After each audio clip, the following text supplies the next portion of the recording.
Hello friends, આજે આપણે એક નવી રેસીપી ટ્રાય કરશું, ચીઝ ગાર્લિક પાઉં. જેના માટે આપણે લઈશું garlic butter, garlic bread seasoning. બટરને આપણે બાઉલમાં કાઢી લઈશું. બટર નરમ હોવું જોઈએ. ત્યારબાદ તેમાં એડ કરશું chilli flakes, oregano, garlic paste, seasoning અને ચપટી એક નિમક.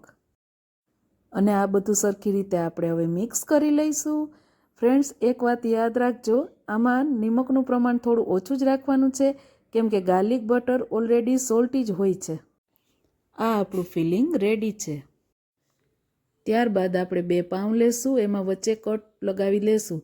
પછી આપણું જે રેડી કરેલું મિશ્રણ છે એ પાઉંમાં થોડુંક વધારે પડતું સરખી રીતે લગાવી લઈશું. ત્યારબાદ તેમાં આપણે મોઝરેલા ચીઝ એડ કરશું. મોઝરેલા ચીઝ થોડું વધારે પડતું જ નાખવું.